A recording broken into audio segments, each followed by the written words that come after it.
All right, here we go. The word has been put out, and I am live. How's it going, Twitch world? It is I, Victaris GX. I am so back. I am glad to be back on the platform. It has been too long.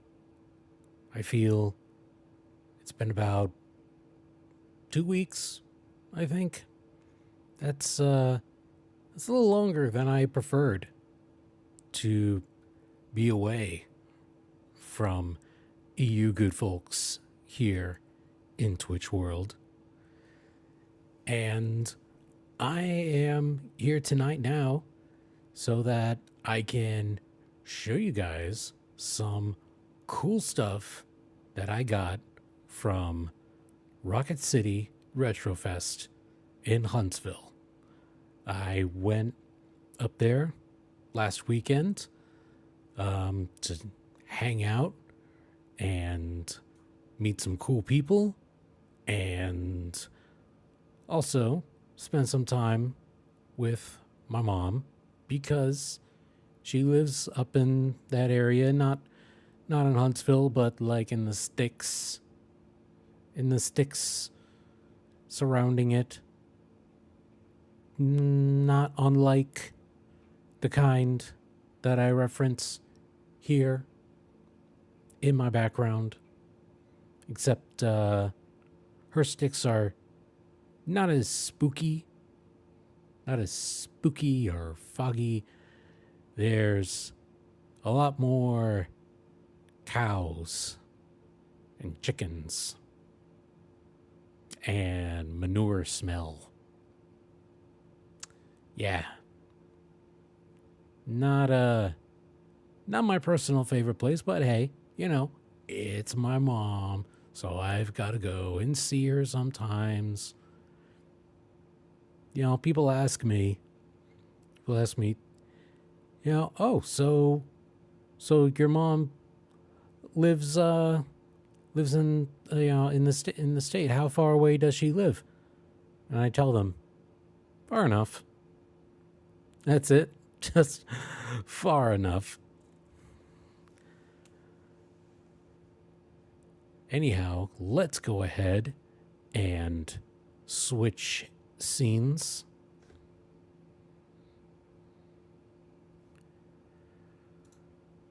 All right. I'm going to be using this scene to start off my story time / haul time, just chatting type stream. This is the first time I'm doing this particular kind of stream, so bear with me, please. I feel like first thing I gotta show off, it's got nothing to do with retro things or with video games, any of the like there.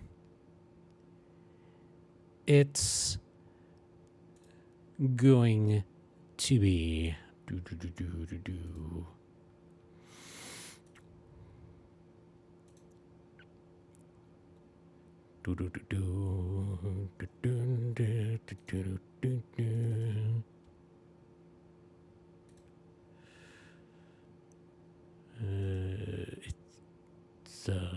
it's that one. Oh, damn.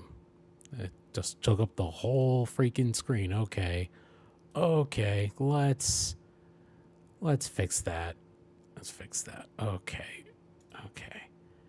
There we go. Sandwiches. Grinders. Look at those. Nom, nom, nom, nom, nom, nom. That's what my mom sent me home with after I was done visiting. Little fixins to make these bad boys. Manja. They came out lovely. That's some real rustic Italian bread right there. with a nice bed in there where it's holding some meatballs and some marinara. I got some Parmesan on top. And in between, we got provolone cheese all toasted up in my toaster oven. I am not kidding. This bad boy sent me into a food coma. This was my lunch today, and about not even an hour later, I was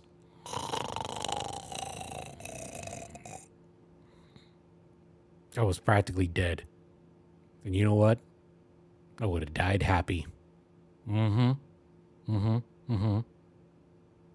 That is a fact. 110%. So, just gonna downsize that. Try moving it over there.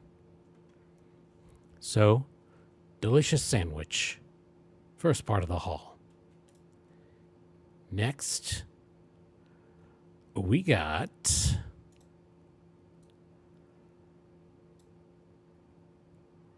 a giant. Yeesh. Okay, I bet I should start doing the keyboard commands instead of, yeah. It's my VIP pass from the event. I did pay for the VIP treatment. It was the first event there. I was super stoked to be a part of it. I wanted to give what I can to hopefully keep this event going for many years to come. And in appreciation for my contribution, along with said pass, they hooked me up with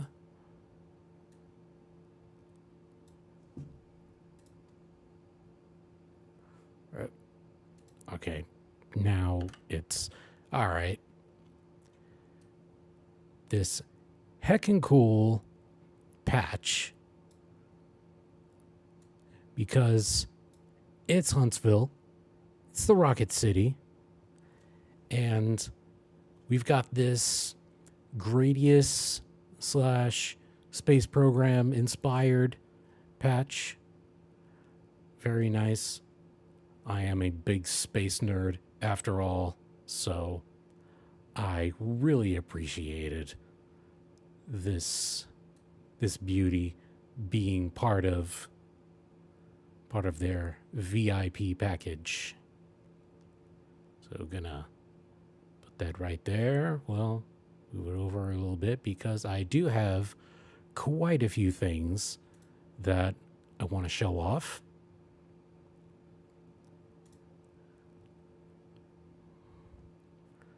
First,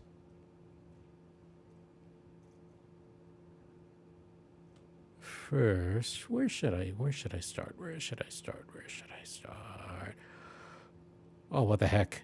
Might as well start with a banger. This is what I was most stoked about getting.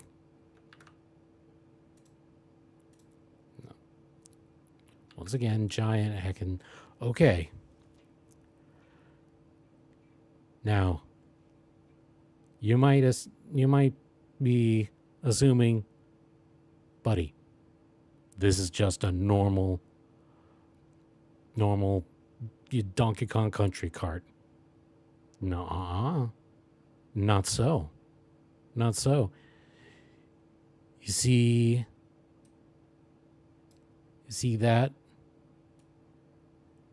that John Hancock down there? Please ignore the bit of fur in the picture.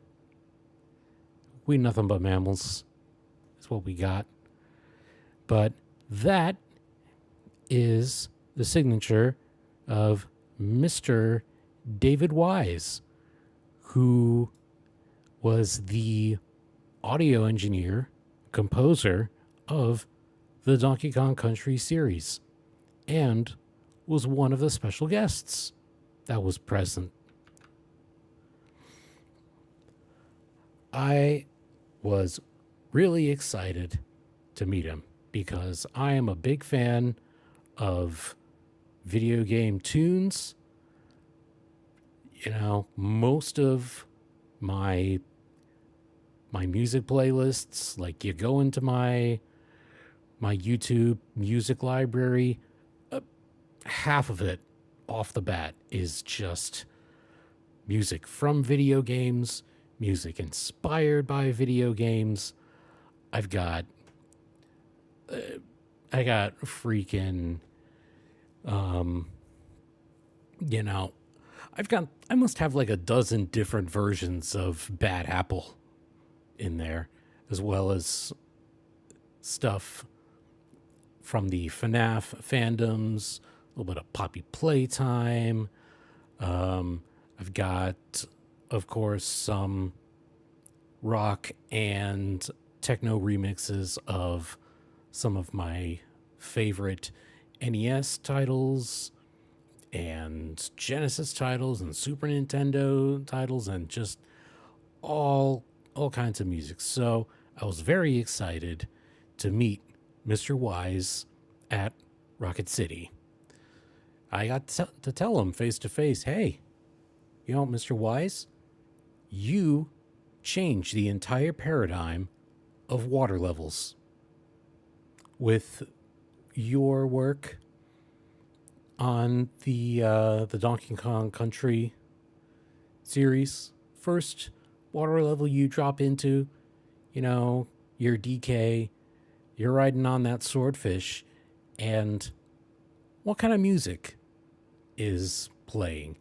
Certainly not the staccato Jaws theme sting of, you know, Sonic, a hedgehog who's afraid of water, who drowns in about 10 seconds if you don't get him to the surface or to a bubble. Hello? What's going on with my camera? It's probably due to the pictures. I have to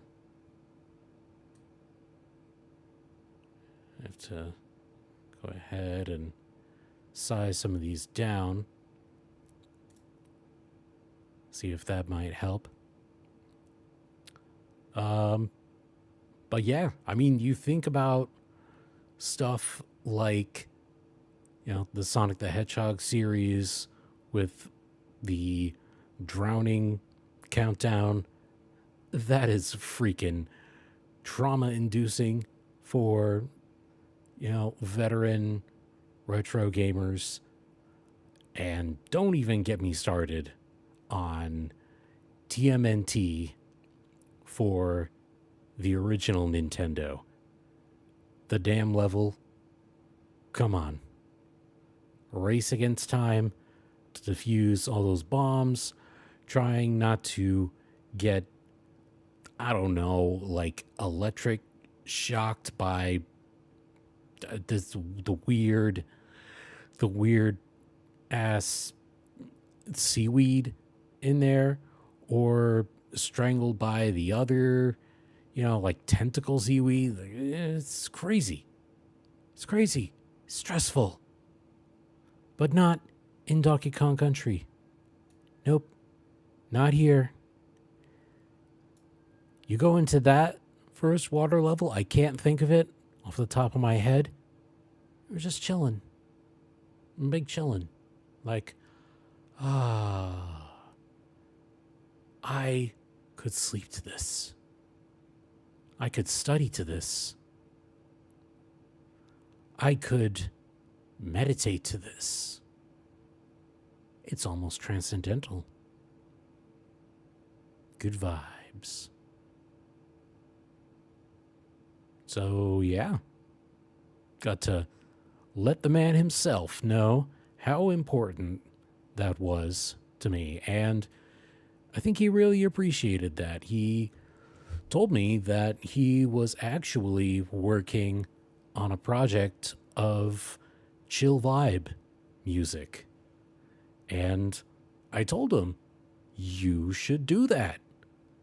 You should do that project. You should, you know, you should get it produced and put that out there, because I know a lot of people like myself would appreciate it and would get just that satisfaction from his just perfect compositions. I mean, I would say that between him and Koji Kondo of Nintendo fame, you know, there's few other composers who match the kind of provenance that, you know, those guys hold. Of course, Toby Fox comes close with, you know, the music from Undertale and Deltarune. But Mr. David Wise, one of the greats, so glad to have met him at Rocket City. And this cart, by the way, was just something I picked up at one of my local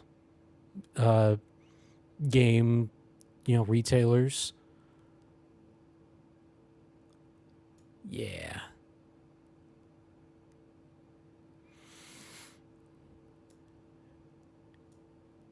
It's funny because if I didn't get this card signed, I may have to. I may have had to start investing in a Super Nintendo so I could just play the darn thing. Anywho.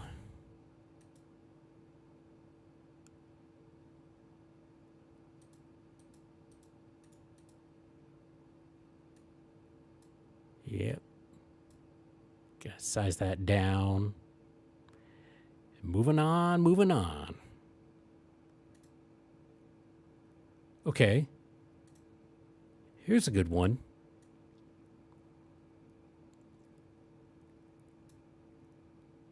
Not really a game type thing, but this vendor here at, well, not here, but there at the convention was making these challenge style coins and selling them. And immediately I gravitated toward them because, in case you did not know, I am actually a United States Army veteran. I served during Global War on Terror, deployed to Afghanistan, and in the process of my service, I had earned several challenge coins. They were some of my favorite pieces, some of my favorite memories from serving. I do not have them now. There's a long story that goes with that. So, when I saw this among the other coins, I just knew that I needed to have it. And even more so, when I found out the story of this particular coin, because it may not be all that apparent at first, but here, I am going to go ahead, downsize this one. So I can put it over here.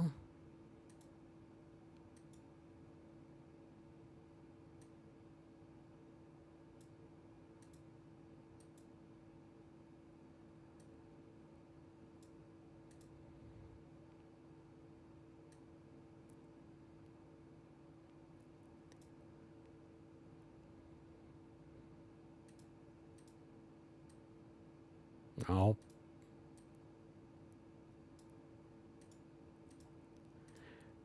I just got to order that. Okay. All right. Because I do have another pick of the other side, which I feel tells us part of the story better. You see the griffin right there? The griffin on that face of the coin? In case you don't recognize it, that design is from Dungeon Meshi, aka Delicious in Dungeon. It's one of those mimic coins that the band of adventurers, Senshi and Lidus and Marcel and everyone, they come upon. And, you know, you've got the mimic chests. And the coins are kind of like, I don't know, the little baby mimics from the chest. And so, you know, Lidus and Senshi, they want to figure out how to eat absolutely everything in the dungeon, which includes monster coins that apparently have no monetary value. So, I believe what Senshi does with these is he makes them into candy.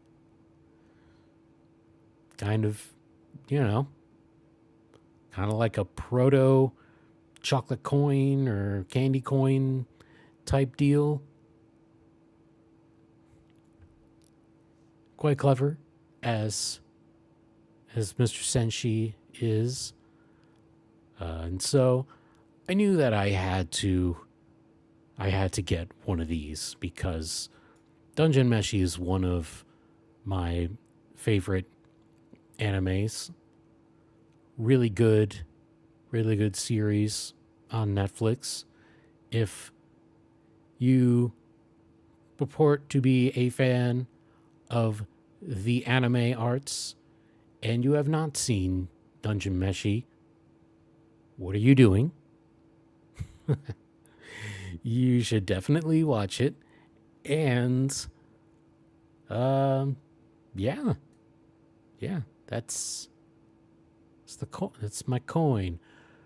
Hopefully the first of a new collection of challenge style coins that I hope to have in the future.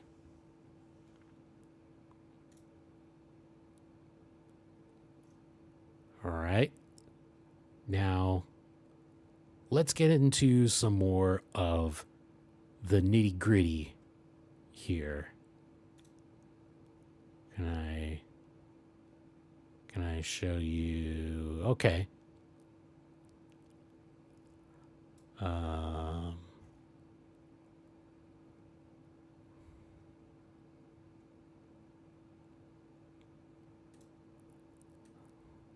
Okay. Here we got Tetris.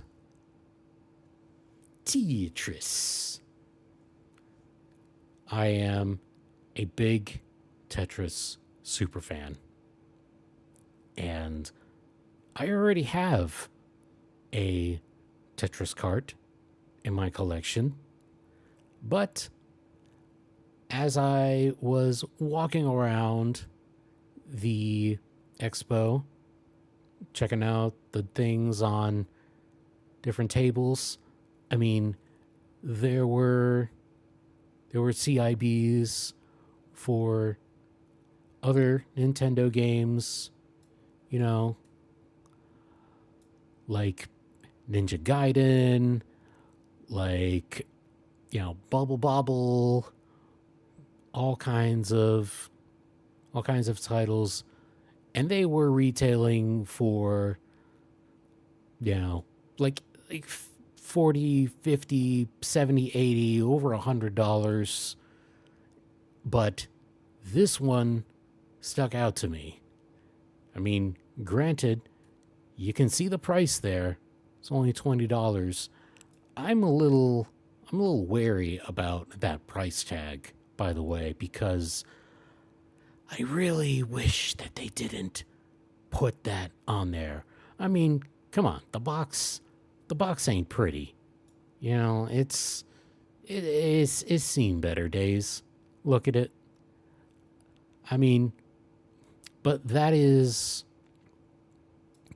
most definitely better than any of the boxes from my collection, because I don't have them. Because as a greedy little child in the 80s and 90s, whenever I got a new Nintendo game, I just tore that shit up and threw away the box. Again, like a child. Damn shame. I wish I could go back and tell him, hey, buddy, pal, you're going to want to save those boxes. It's not just your Genesis games that could really benefit. And I'd be like, what the hell? Who are you? So, yeah, I'm starting, I guess, a CIB collection. I have Qbert as a CIB, which is also one of the first games that I owned personally in my first Nintendo collection. I do not have all of my old games, nor do I have my old deck, because while I was active duty Army, I had a house fire in one of my units. Actually at the first station that I was assigned to. And thankfully, no loss of life. Everyone made it out okay, but I had my old Nintendo and my games and stuff, and those were just completely ruined. Broke my heart.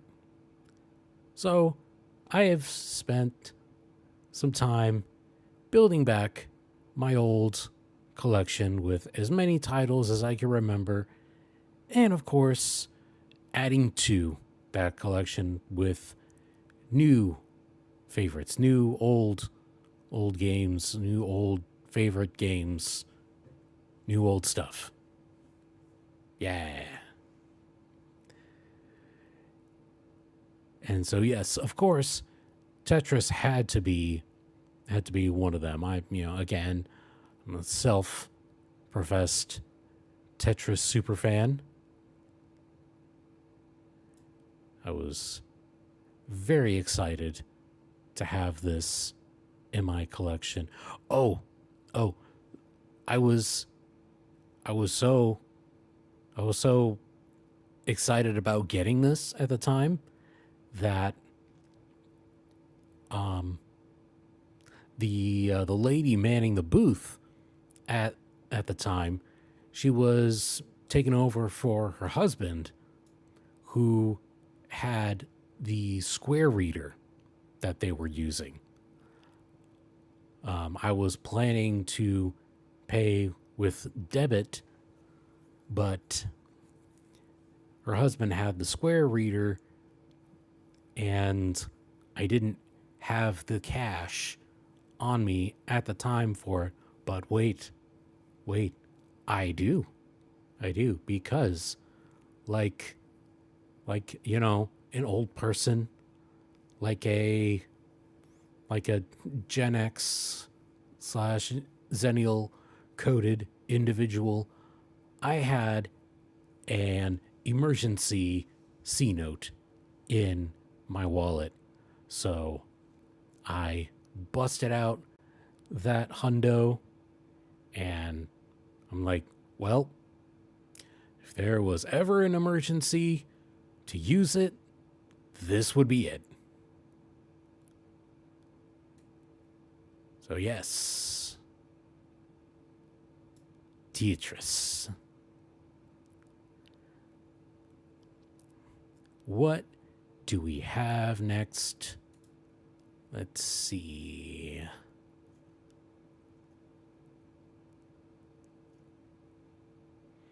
Hmm.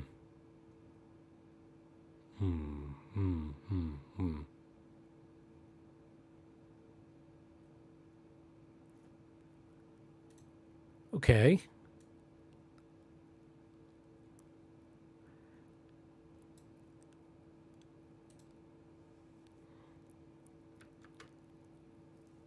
Got these two games here. A couple of loose Genesis carts.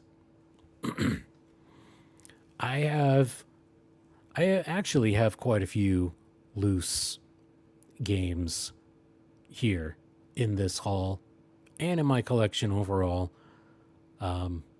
Mainly because, if I'm going to get something CIB, it's going to be something that feels really important to me.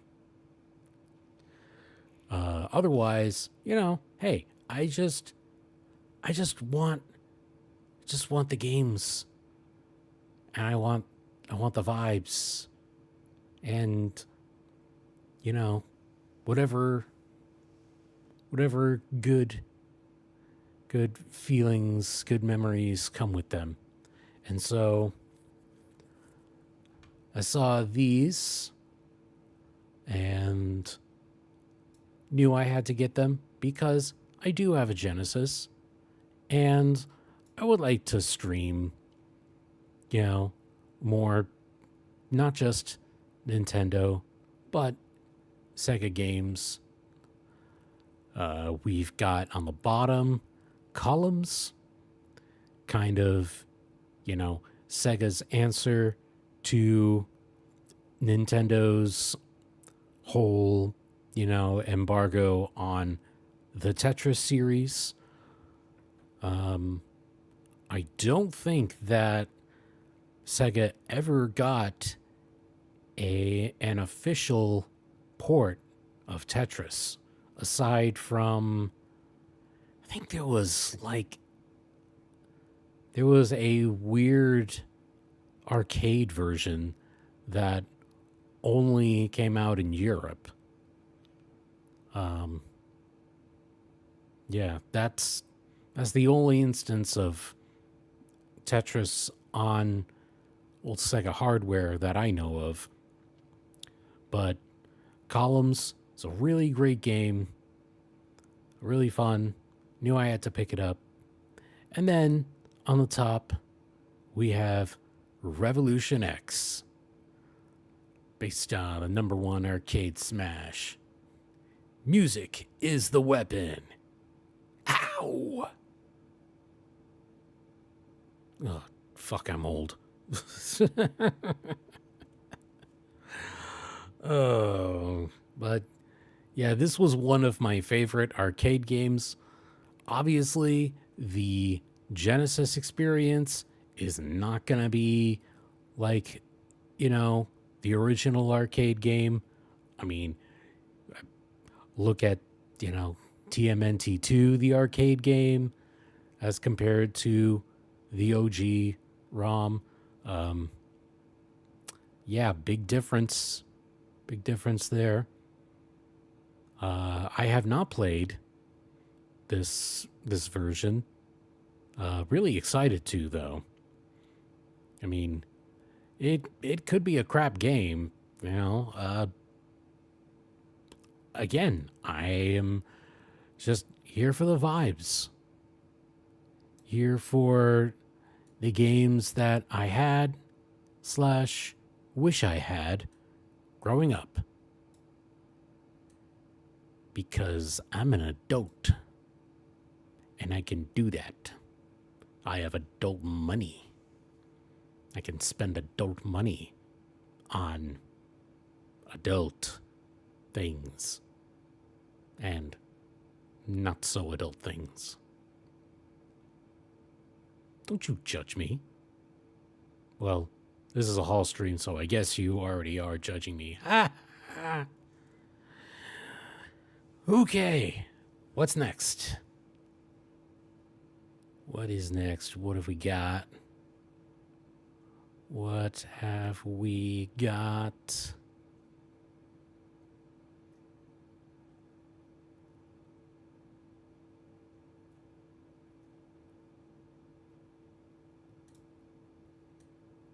All right. We got this spread of Nintendo titles right here. A little hard to believe, but I did not have Punch-Out in my Nintendo library up until this last weekend. Even though I had the game, I just didn't ever find the right copy that spoke to me. You know, but at $20 loose, I could not pass it up. And so, yeah, I played Punch-Out a lot as a youngin', as a young pup. And I also played the game to the left of it, Ivan Iron Man Stewart's Super Off-Road, which is a weird title. It's a weird racing game because, well, for one, it's one of the only games, not only, but one of the few games I know of that took advantage of the 4-player multi-tap system for the Nintendo. And I had an NES satellite that worked with it.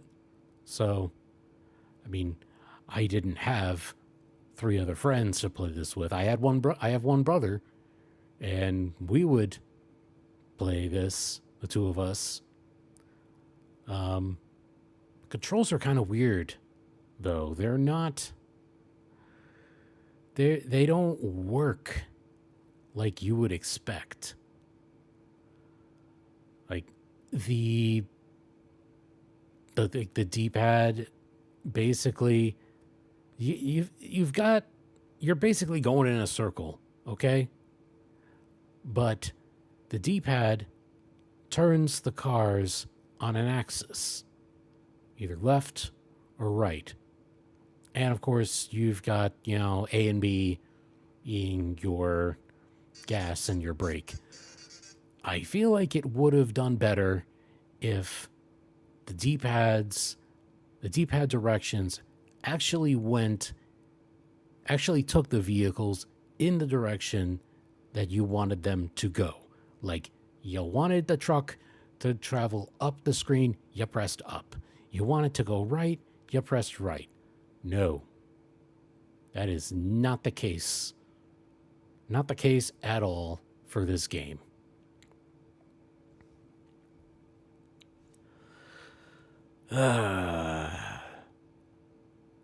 So, not one of my favorites, but I saw it, and it was part of my mission to rebuild my old collection. So there it is. There it is. And as far as the bottom two games here, Hogan's Alley on the left, one of the few light gun games for the Nintendo. I didn't have this one growing up. I did have, of course, Duck Hunt, the pinnacle light game of the Nintendo. And so I wanted some variety, and this is a pretty memorable title from the Nintendo library. And then there's Ninja Gaiden right here. I can't really say, anything else about it. It's just a classic, first person, not a shooter per se, but, running, hack and slash. This copy is looking a little toasty, you got some peeling over here, it's a little worse for wear, but you know what? I like that. It's part of the charm of the games, I feel. As long as, a label is not completely missing, as long as there is most of the cover art on there, the original cover art, I don't even mind if it's marked on with, someone else's name. I'll just leave it there because, it's kind of part of the story. So yeah, those were 4 of the Nintendo games that I picked up. Gonna put those over there. And I say 4 of... Oh, I lied. Oh, I didn't lie, but I misspoke. I already went over one Nintendo game. That was Tetris. And so, yeah, there was that, and then those 4. But I did get one other Nintendo title.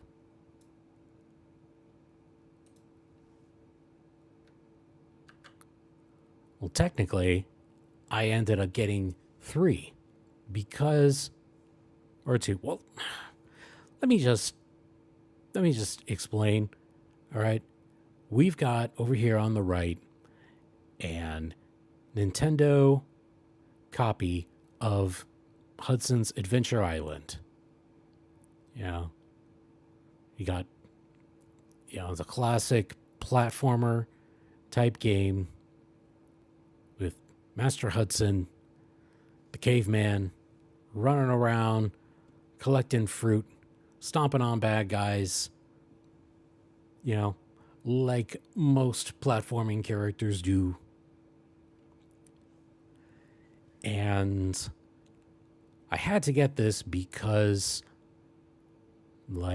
in the hour prior to it, I got the white cartridge that you see right next to it.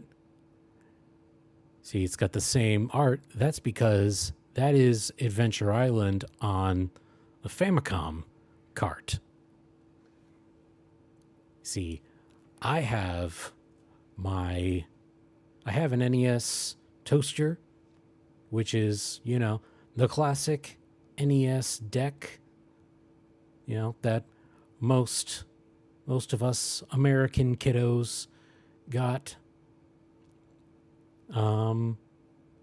The one that's sort of styled like a VCR or something.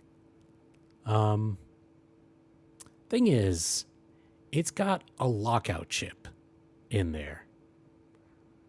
Like, functionally, it can play Famicom games, except the regional lockout chip will basically detect if a game comes from anywhere but the United States, it'll start flashing. That's why your NES would start flashing whenever you put your game in and you try to get it to work. It does the flashing bit. Yeah, that is the lockout chip basically derping out, doing its thing, and then you gotta pull the cartridge out, and you gotta,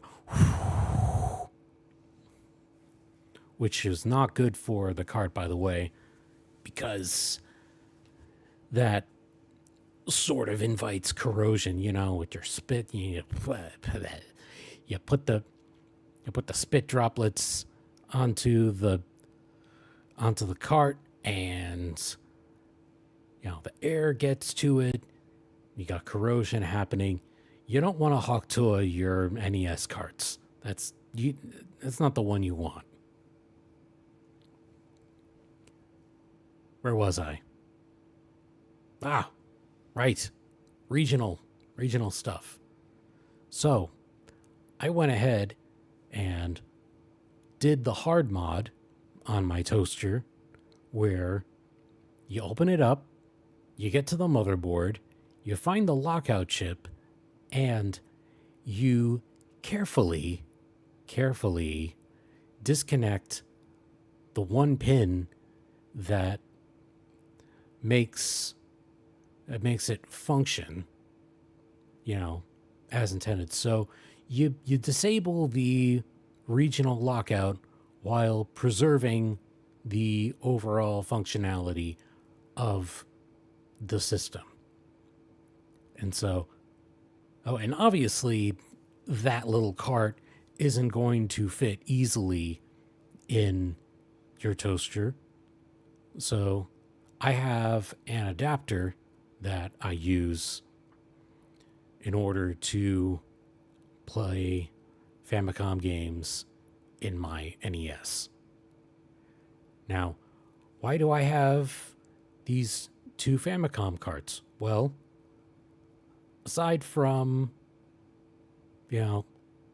having my Nintendo already modded for supporting these games, I wanted to start collecting more of them because, there's a lot of fun Famicom titles that we never got in the United States.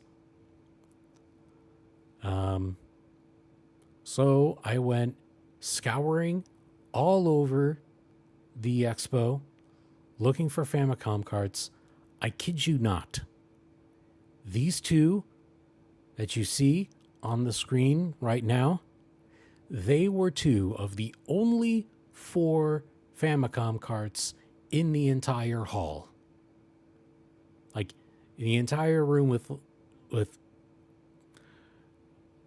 there must have been like 30 vendors, selling games and collectibles and all kinds of stuff. And the white Adventure Island cart I found at one of the smaller vendors. It was just like a random thing in a bin of other rando games. $10. Easy pick. And then the other one on top of it is called Sky Destroyer. It's an on the rails shooter, like your Star Fox, or actually, since this is Famicom, I suppose Top Gun would be a better analogy for this. except you are the pilot of a Japanese Zero aircraft. And, you're shooting down the quote unquote bad guys of the game. Now, small wonder why this didn't get a port over here to the United States. If you were left wondering why it didn't get a port, I would just have to tell you, oh, the duh.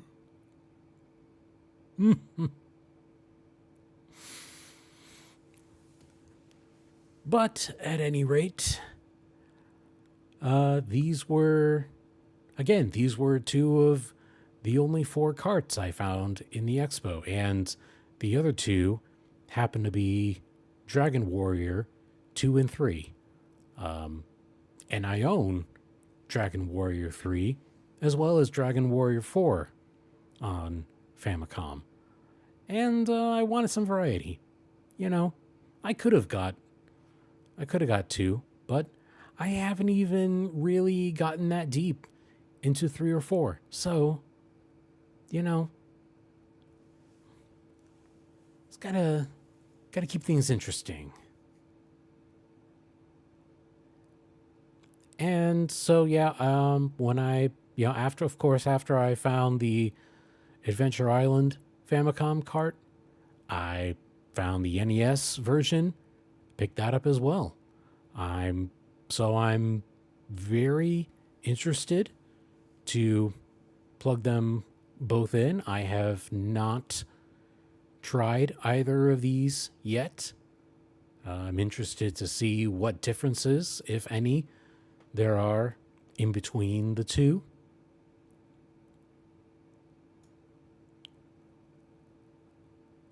And again, Adventure Island is not a game that I had growing up. But it is one of the iconic early Nintendo / Famicom titles. Oh, and it's also a Hudson Soft game, which I really appreciate because I also had in my youth a TurboGrafx. I got it was the TurboGrafx 16 and CD, the Turbo Duo combination console. And so, I got to experience, their mainline, series like Bonk, and I didn't have Air Zonk, but, I found that on emulation later. But, and Bomberman. Oh my goodness. Bomberman. That is something that I got into thanks to Hudson Soft Publishing. And on a related note, there was the Nintendo Partner Direct that came out where they showed off the Super Bomberman collection, a bunch of titles from the Super Famicom that finally came out here in the States for us to enjoy. So I've got that on my shopping list as well. I'll be picking that up pretty soon.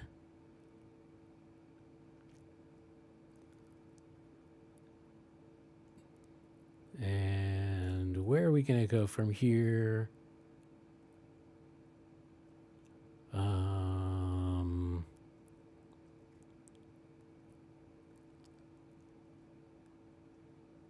Okay, got a few more things to show off.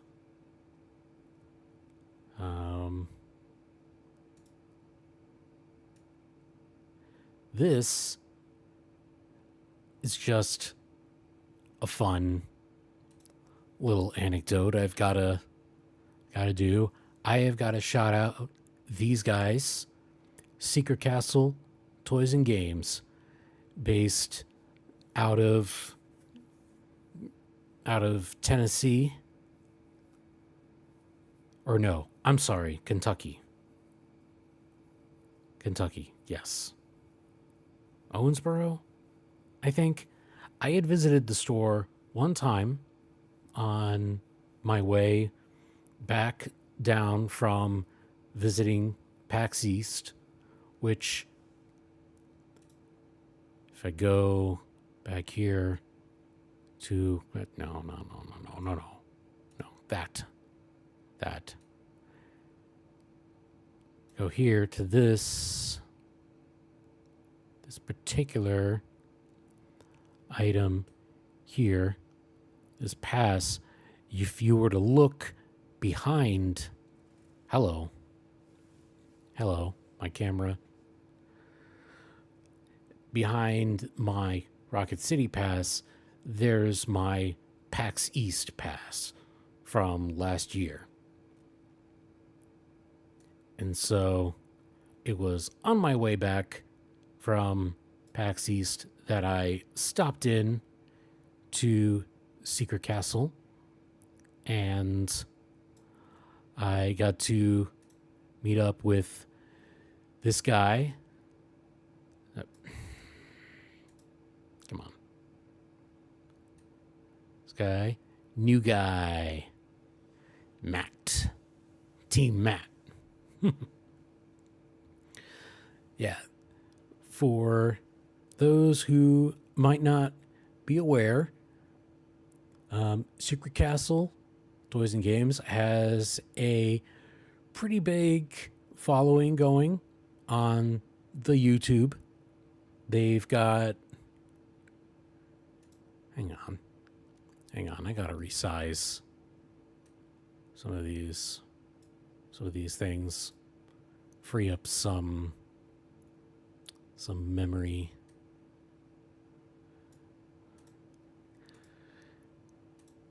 Yeah. They make a lot of shorts on YouTube. They make some great long form content. And it's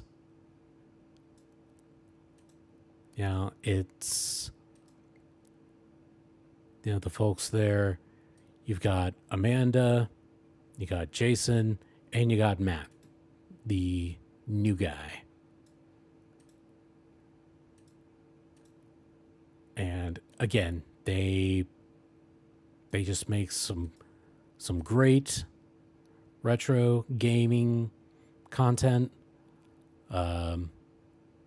They're, of course, a local retailer, not a chain type store. Definitely worth supporting.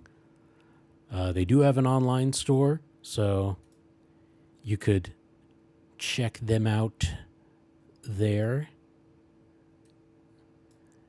They'll put together things like mystery boxes. You can tell them, hey, I want a mystery box of, some PlayStation 2 stuff and some Nintendo Wii stuff and some Sega Genesis stuff. Just surprise me with something. And they'll hook you up. And so I had to go by their booth today. No, not today, but when I visited on the weekend, they had Matt and Jason were there. I had not met Jason at that point. It was good to meet him. I gotta admit, he's kind of more quiet, a little more reserved. than he is usually in his videos. Not as outgoing. I think a lot of us folks, we put on a sort of a persona, you know, if you will, in order to get us into the role of creating. Because hello, VTuber talking here. But yeah, he's a nice guy. A lot more quiet than usual. Maybe he was a little overwhelmed by things. There, a little nervous. I know I certainly was there because I do get bad anxiety.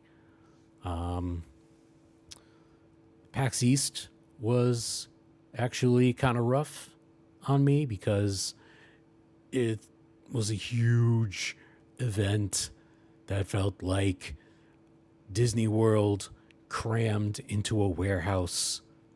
Super, super overwhelming on my senses. But Rocket City was nowhere close to that level of anxiety provoking. Very much more of a chill space. Not to say that I didn't have, you know, little anxiety peaks from time to time there, but you know, I enjoyed myself for the most part. And I enjoyed meeting up with these guys who hooked me up with these cool stickers. I'm probably gonna put the Glob Top sticker on my car. Yeah. Maybe I'll put Matt's head on my fridge next to Amanda's head. I guess I gotta get Jason's noggin so I can complete those Three Stooges. Maybe I'll make an order from Secret Castle and ask for one of those. But yeah. Cool merch from these guys. They really put in the work on YouTube. They got like so many followers, and it's absolutely deserved because they're just really good entertainers, and they know their stuff as far as retro gaming, collecting goes, and their wares are fair. The wares are fair. Good prices, great entertainment, just all around cool people. I can't stop gushing about these guys, but I have to stop because I've got a couple more things that I want to get to, like literally three more. So, okay. Going out of the realm of retro for the time being, I picked up these two Switch games that had long been on my radar, but did not pick them up until this weekend. The first one on the left, Live Alive or Live Alive or Live Alive or Live Alive or what, however you want to pronounce that. I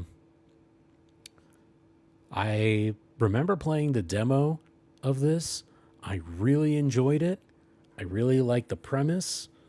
You know, you were playing different characters across several time periods. It was very Chrono Trigger esque, which I really appreciated. Square Enix really, really needs to get their act together. They need to get their their their stuff together so they can put out a good modern version of Chrono Trigger, perhaps in the 2.5D style of Octopath Traveler, Bravely Default. Either of those titles, I think that treatment would work really well for Chrono Trigger. Square Enix, if you're listening to this tiny VTuber, this very minor, culturally insignificant fellow, please, Chrono Trigger. We need it. That is all. So yeah, I am very excited about getting into that. And then the other one on the right, Demon Throttle. This has got an interesting story because it was developed by Doinksoft, published via Devolver Digital, who brought us other such gems like Cult of the Lamb, which I am now getting into once again with the Woolhaven update. But this game was one of their physical only, never digital releases. They, pardon me, they put this out both as a standalone single cartridge and as part of a 3-part collection. I think it had Gato Roboto and I can't remember the other title that it came with, but the vendor offered me that. He had a very good pitch going on. I congratulated him on his selling game. I opted for the standalone copy rather than the 3-in-1, obviously, mainly because I knew that this was a limited press, a limited run, not to be confused with limited run games. But let me pick it up. I've actually got it chilling over here, and I'm reading off on the back of it. It is number 8,315 of 10,000. So yeah, 10,000 of these bad boys were printed, and I have one of them. Got it for a good price too.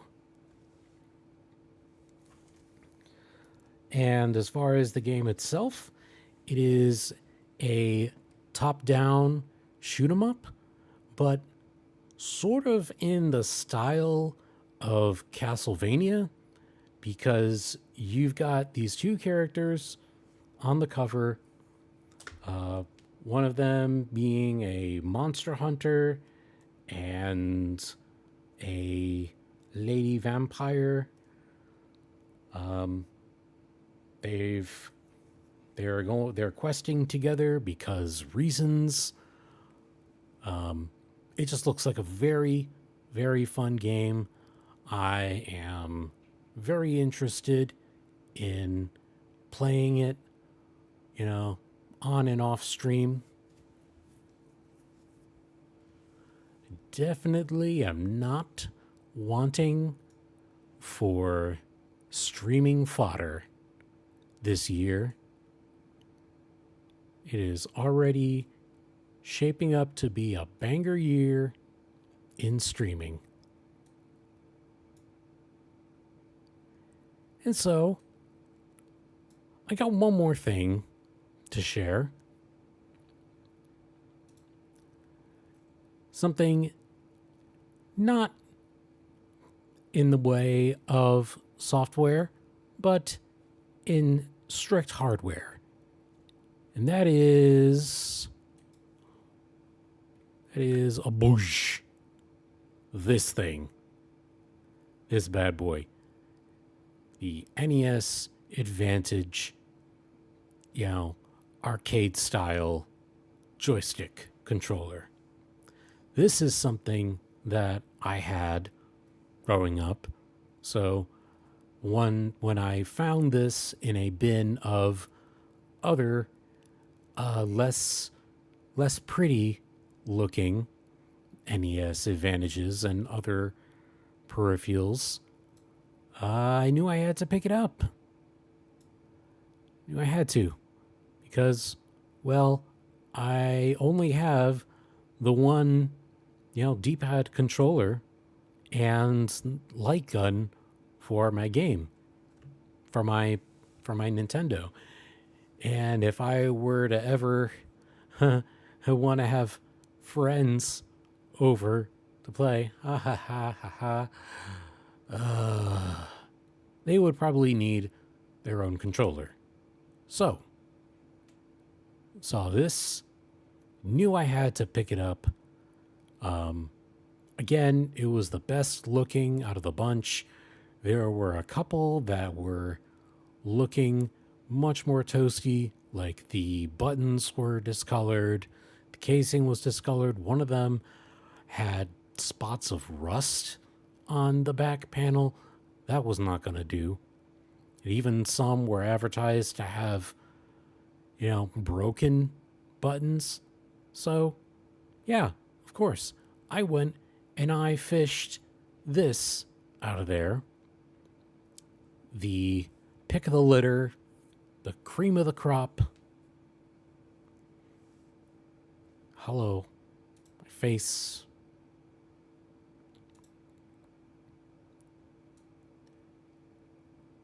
Will that help? Maybe? No. Just too many objects on screen. Again, another piece of my childhood reclaimed in the name of Victaris. Just a really cool piece of hardware.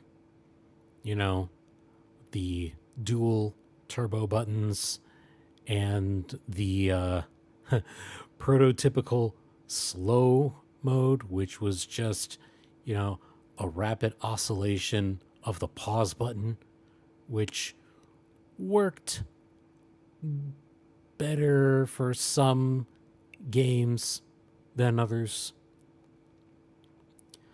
But the turbo buttons here, these make a difference because one of the games that really benefits from a controller like this would be the original Ghostbusters. Now, the original Ghostbusters on NES might not be a great game. It's definitely not well made. It's not the best programmed game. There are some like regional errors and translation errors that are all over the game. But, functionally, it's a fun game. I like playing it. The only the one major drawback to its playability is when you get to the Zool building, you have to go up like 21 flights of stairs. And to do that, you need to rapidly press A and B buttons. I'm telling you, you have to press them each time for, the crew to take a single step. One press, one step. Of course, this can easily be bypassed if you have the turbo. So, hello, everyone starts stepping, double time, triple time, and you can much more easily navigate your way up the stairs to battle Gozer, stop the Stay Puft Marshmallow Man, and save the city of New York and the greater world. Hooray. A winner is you. That's not actually from the game, but you get the idea.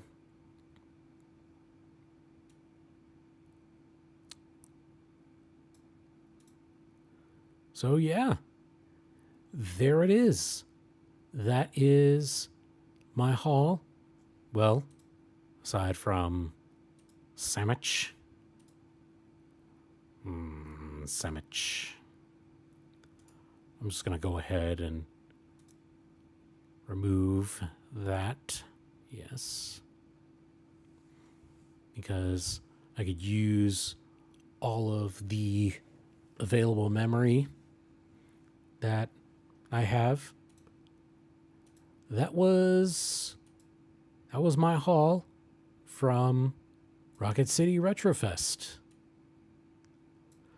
Oh, and in addition to this patch that I received as part of my VIP package, there was also this really cool shirt that they made. A Star Fox inspired shirt, because the other special guest, in addition to David Wise, was the voice actor for Fox McCloud. I don't recall his name off the top of my head. I have brain damage from being a soldier. I can't remember everything. Sorry. But he was another major part of the expo. And so as a tie-in, they created an exclusive t-shirt, which I believe if you go to the Rocket City Retrofest website and you go to their store, you'd be able to see the picture of it. However, by the time I got there, they had already handed out all of the shirts they had in my size. So I needed to put down my address so they could mail me my shirt. So I do have that. Also, I got it just coming in the mail. I have bought it. Can't wait to show it off. So yeah. Anyway, that is my haul. Pretty good collection of swag, if I do say so myself. I'm gonna go ahead and remove that as well. So yeah. So if you're watching this VOD, let me know. Let me know what you liked in there. Please consider, giving me a follow. I want to do more content like this, where I'm reviewing stuff. Well, not reviewing, but, you know, showing off my haul of, you know, the little pieces of my childhood and would be childhood that I get to reclaim in the name of Victaris. Yeah. So, with that, I am going to wrap up the stream and find somebody to raid.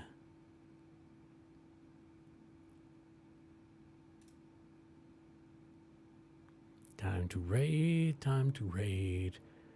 Who am I going to raid? I don't know why I opened Chrome because I got my stream manager here.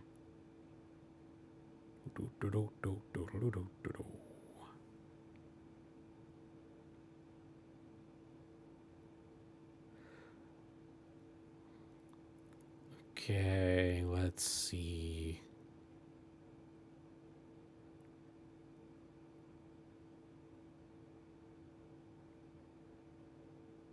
Hmm.